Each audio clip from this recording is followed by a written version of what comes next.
My name's Julia Vickers. I'm Partnerships and Development Consultant for the British Federation of Film Societies. I've been organising today's event at South Hill Park with the aid of South Hill Park staff, Bracknell Film Society and with funding from Screen South. It's been a mixture today of viewings to allow film societies to preview films and decide whether they want to screen them for their own film society audience, and networking opportunities, getting people together, talking about what their solutions are to the issues that film societies and community cinemas face.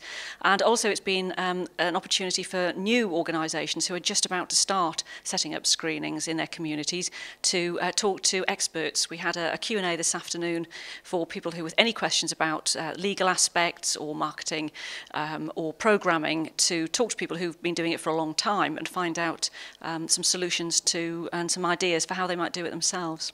We've been very lucky to have two preview films. One film's not even had its premiere yet, and that's a documentary called In Prison My Whole Life. And we've had somebody from Amnesty International introducing that. And we've also had Jan Dunn from who's a director and writer of Ruby Blue, introduce her film, which is Screen South funded. And it's just been fantastic for people to talk to people who've made the films, people who've been involved in backing the films, and people who support the films. And I think it's quite inspirational. It allows people to think about what they would do with their own organisation, as well as screening the films, but how they would give added value to a film screening, whether it's an educational aspect or whether it's a technical aspect about filmmaking, editing, photography, makeup, anything like that. My name's Jan Dunn and I'm a film director and I'm also a writer. I would love to promote my film to film societies because actually I went to the conference up in Sheffield a couple of weeks ago and I quite honestly explained to them then that the reason I've actually come round to becoming a film director is because a very, very long time ago, dare I say it, in the 1970s, I actually joined a film club at my school, which pretty much changed my life. And I think film societies can do that for people because they screen unusual films that you wouldn't necessarily get the chance to see in a multiplex. I think it's great because I think when you're meeting other film society programmers particularly, I think it gets the conversation going of films they may have seen that you might not have been aware of.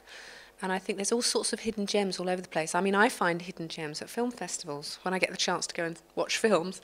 But it's a great place to kind of network with other like-minded film fans, really. If you enjoy film yourself. And I consider myself a film fan still, even though I'm trying to be a filmmaker. Hi, I'm Chris Holt, one of the two people here from Abingdon College and District Film Society. We found it a very useful day so far. There are a number of things we wanted to look at. One was the digital protection equipment. We've had our own for about 5 years. It's interesting to see what other people are using.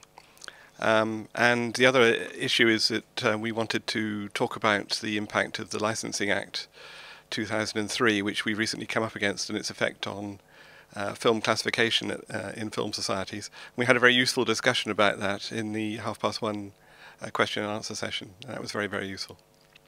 I think the biggest advantage is knowing there are other people out there who do it successfully, and I think there are a lot of common issues that are faced.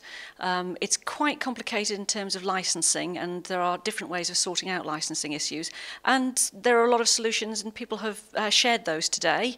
And I think the main other thing is for people who are just starting out, it gives them an idea that there are lots of different films that they can programme, and we've had some shorts as well, and I think that's been particularly useful. I did overhear a couple of conversations about short films and how to programme them, and I think that's great for new people starting out. I think it really gives them an idea of what they may be able to achieve with their organisation in their own community. And I think that's very heartening when you're starting out to know that there are sort of blueprints for how to do it, but at the end of the day you have to make it your own, and you have to think about your own audience in your own area.